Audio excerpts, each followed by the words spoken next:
What would you risk to uncover Earth's hidden secrets? A flicker of curiosity? A heartbeat of adrenaline? For these explorers, the answer was everything. Tonight, we descend into 4 stories where the line between bravery and recklessness vanished, and the darkness swallowed adventurers whole. The $46,000 Gamble, Seth Rowe's Descent, 2015. What drives someone to crawl into a crack in the earth? For Seth Rowe, a 30-year-old outdoor enthusiast from Ontario, it was the siren call of the unknown. The Bruce Trail, a rugged hiking path winding through Singhampton's forests, is dotted with caves carved by millennia of glacial meltwater.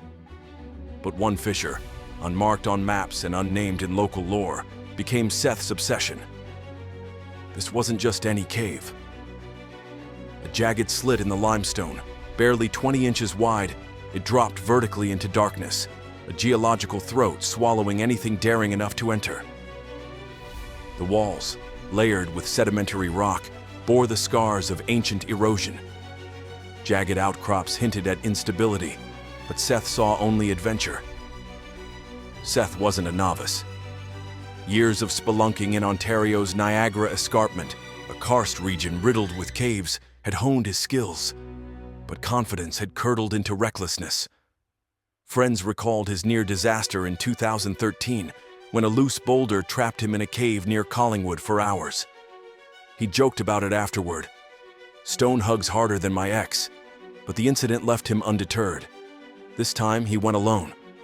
No ropes, no harness, just a headlamp, a backpack with water and protein bars, and a GoPro strapped to his chest.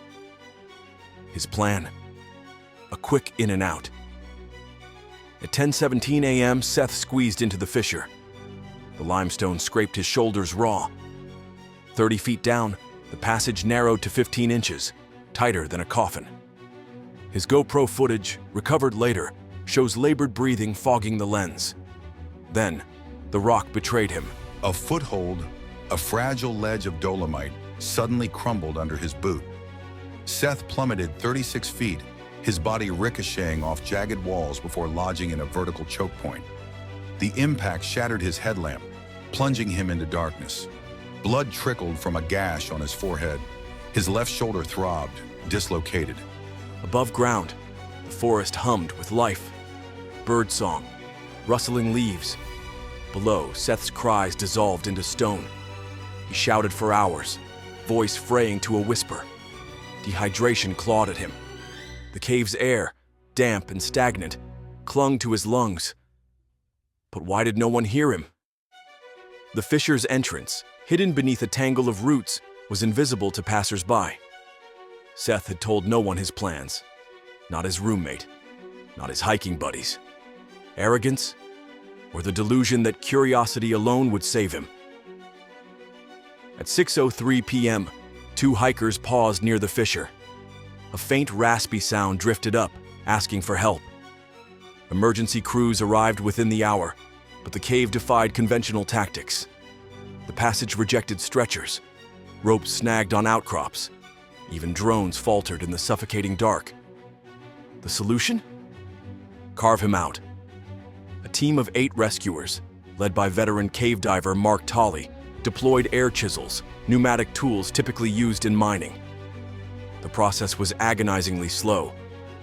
Each strike sent vibrations through Seth's trapped body. "Stay with us," Tolley shouted down, but communication dissolved into echoes. For 22 hours, the chisels screeched. Rescuers rotated in shifts, their hands blistered, their nerves frayed. At dawn, a narrow tunnel emerged. Seth, pale and shivering, was hauled to the surface. The rescue cost $46,000, a sum that sparked outrage. Taxpayers questioned the expense. Local officials debated banning solo caving. But Tolley defended the effort. A life isn't a line item. Seth's injuries, remarkably minor. Cuts, bruises, a dislocated shoulder. But the psychological toll festered. Nightmares of suffocation. Panic attacks in tight spaces. He quit caving, donating his gear to a local scout troop.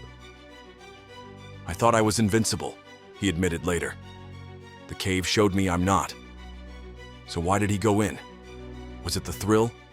The Instagram fame he craved? Or something darker? A subconscious dance with mortality? We don't know. And to be honest, maybe Seth doesn't know either. What we do know is that the fissure remains, silent and unchanged. A monument to hubris. A warning etched in stone. Solitude is a gambler's game. But what happens when even teamwork crumbles under nature's pressure? A friendship shattered by stone. Upper Millerton Lake Cave, 2010. Upper Millerton Lake Cave, nestled in California's Sierra Nevada mountains, is no playground for the faint-hearted. A labyrinth of jagged limestone, icy streams, and vertical drops, its passages have humbled even seasoned explorers. But on January 10, 2010, this cave became a crucible for lifelong friends Paul Marson, 55, and Eric Burke, 36. Their story isn't just about survival, it's about trust stretched to its breaking point. Paul Marson and Eric Burke weren't strangers to danger.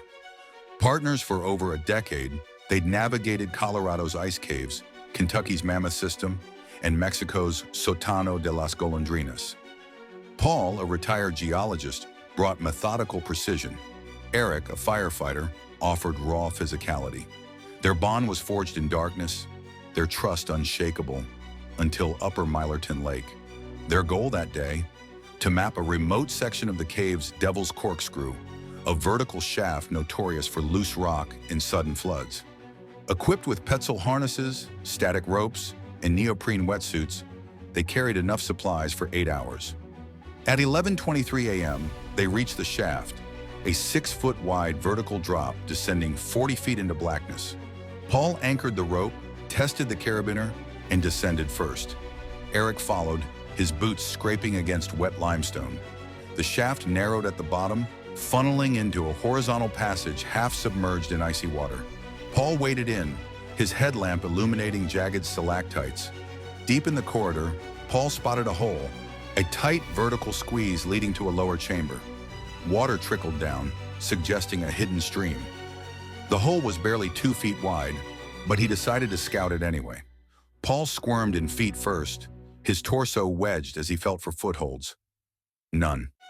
Above him, a chalkstone, a watermelon-sized rock lodged between walls for centuries, loomed. Instinctively, Paul grabbed it for balance. The stone shifted.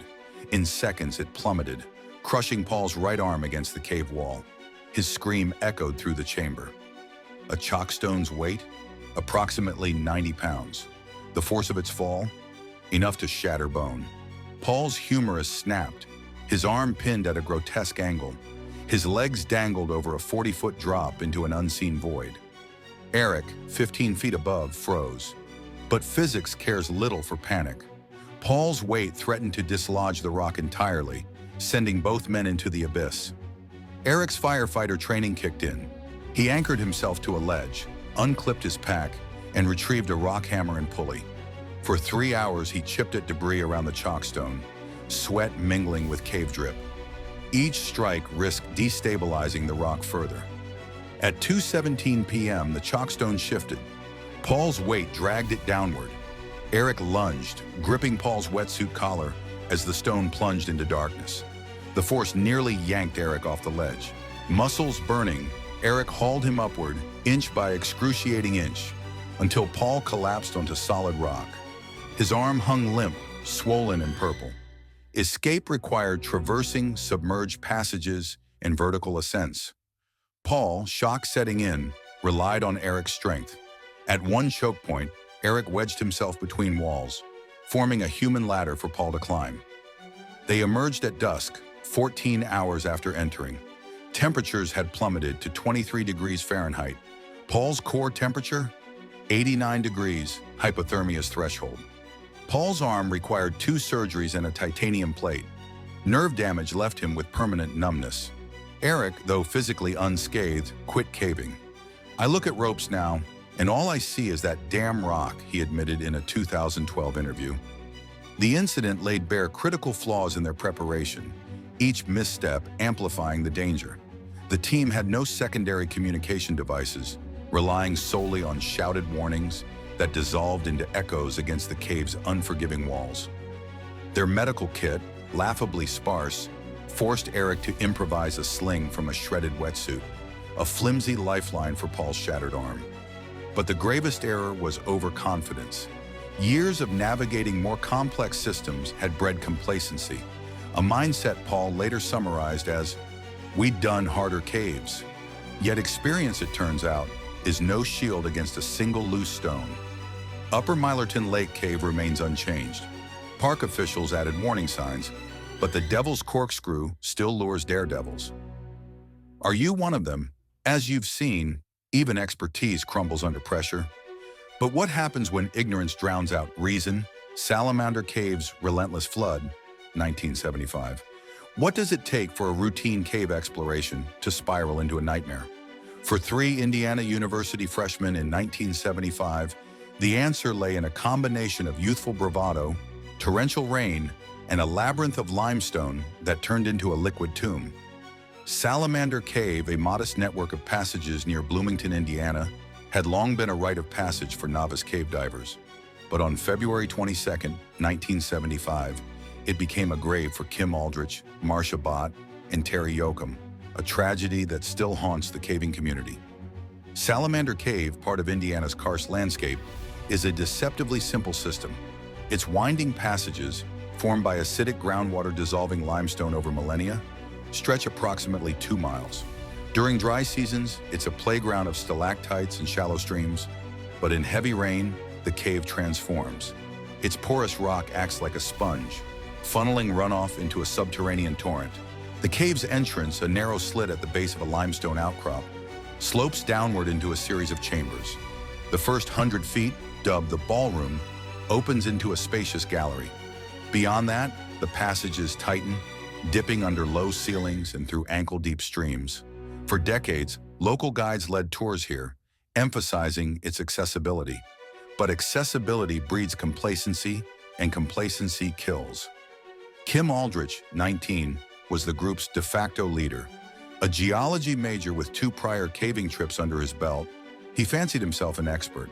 Marcia Bott, 18, and Terry Yoakum, 19, were English majors lured by the promise of adventure. None had formal training. Their gear? Carbide lamps, cotton jackets, and a single flashlight. No helmets, no ropes, no wetsuits. Their plan was simple: a 3-hour afternoon excursion. They ignored the slate-gray skies and the National Weather Service's flood advisory. After all, caves are underground.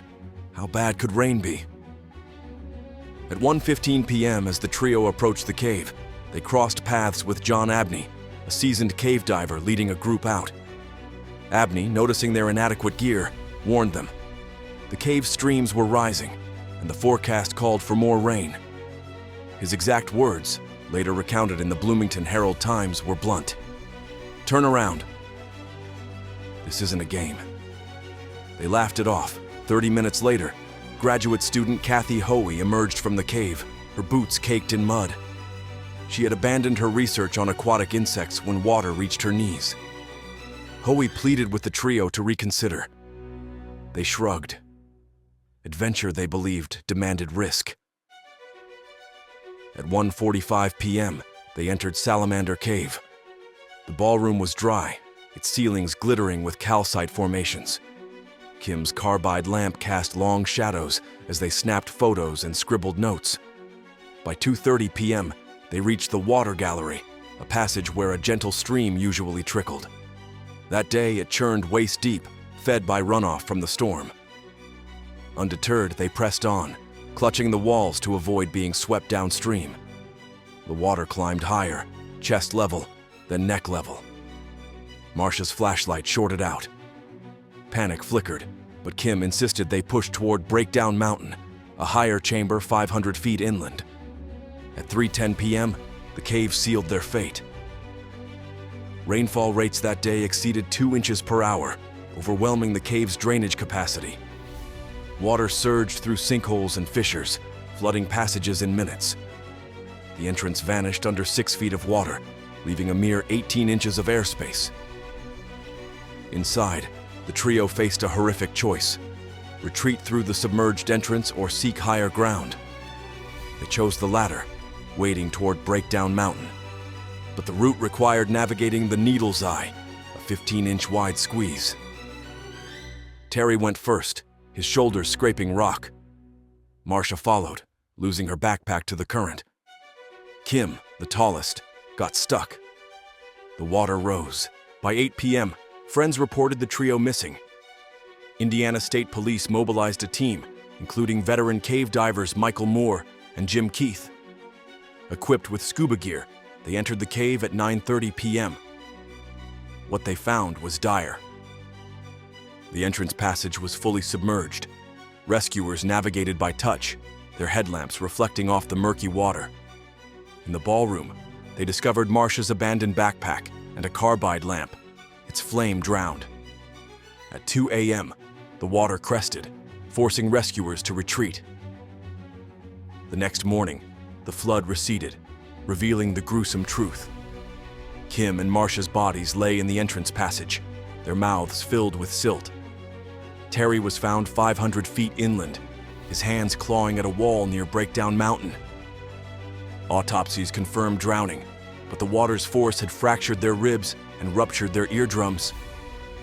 The tragedy sparked immediate changes. Indiana University banned unofficial caving trips.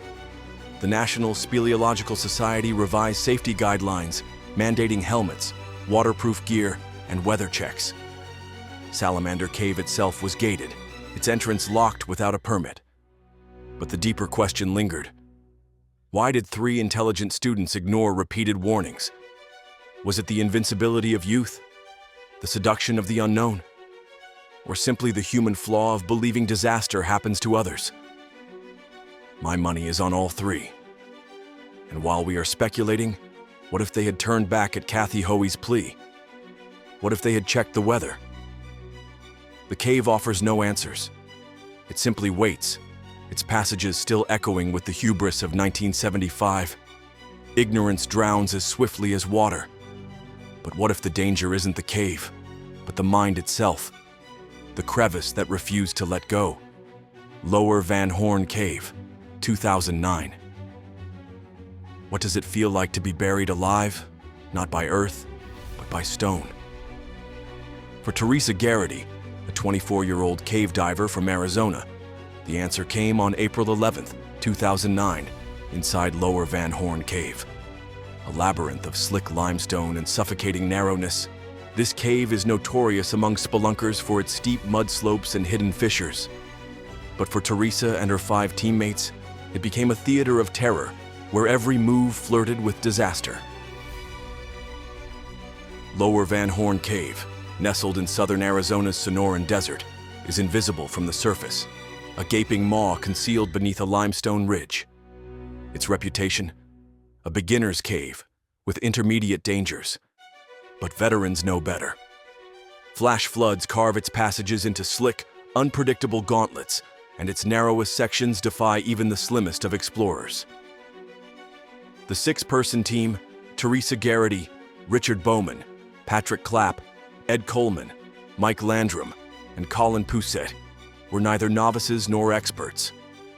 Richard, the leader, had logged 50 caving trips, but none in Lower Van Horn. Teresa, the youngest, brought enthusiasm, but lacked technical rescue training. Their gear reflected this duality. Sturdy helmets, carbide lamps, and mud-stained backpacks, but no ascenders or emergency pulleys. Their goal? To map a rumored chamber rumored to hold Prohibition-era bootlegger relics. A treasure hunt. At dawn, the team entered the cave. The initial descent was uneventful, a gentle slope of damp limestone. But as they ventured deeper, the walls tightened, forcing them into single file.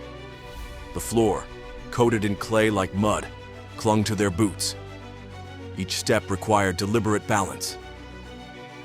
By the 1-hour mark, they reached the High Traverse, a notorious section where the cave's architects, time and water, had carved a 2-foot-wide ledge along a 55-degree slope. Below it, a stagnant pool lurked, 15 feet deep and black as oil. Richard went first, his boots skidding on the mud-slicked rock. Teresa followed, her heart drumming.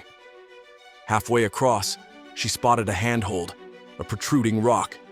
She gripped it, and it snapped. The laws of motion are unforgiving. Teresa's weight shifted, her boots lost traction, and the mud became a greased slide. She plummeted backward, helmet scraping stone, until the slope ejected her into open air. 15 feet below, a fissure, a crack barely wider than her shoulders, awaited. Impact. Her body compressed into the crevice, ribs cracking against limestone. Her helmet jammed sideways, pinning her head. Arms stretched above her, shoulders hyperextended. With everything going on, breath became a luxury. The fissure, shaped like a jagged hourglass, narrowed at her torso. Each inhalation pressed her ribs deeper into the stone. Circulation faded in her fingers. Panic, cold, and primal survival instincts set in. Above, the team scrambled. Richard anchored a 30-foot webbing line, lowering an etrier, a flimsy ladder of nylon straps, into the crevice. Teresa's fingers brushed the rungs, but mud rendered them useless. Her legs, trapped at a 45-degree angle, couldn't give her any leverage. It was time for Plan B, ascenders. Ed Coleman rigged two-handled devices designed to grip ropes. Lowered on a fresh line, Teresa fumbled to clip them onto the webbing. Mud clogged the mechanisms. She reset, scraping grime with her nails. Body jamming, a technique where climbers wedge limbs against rock, became her salvation. She braced knees and elbows, inching upward, millimeter by millimeter. The cave fought back, stone grinding against bone. After 90 minutes, fingertips grazed the ledge. Multiple hands yanked her out cautiously. She was free. Teresa emerged with fractured ribs, a dislocated shoulder, and nerve damage in her hands. But the psychological scars cut deeper. Nightmares of compression, panic in tight spaces. She quit caving, donating her gear to a Tucson outdoor school. Lower Van Horn Cave remains unyielding. Park officials added warning signs, but thrill seekers still chase its rumors. Could you endure 90 minutes in a stone vise? Or trust your instincts in a flooding cave? Share your thoughts below, and if you crave more stories where ambition collides with Earth's indifference, hit subscribe. The next descent into the abyss is just one click away.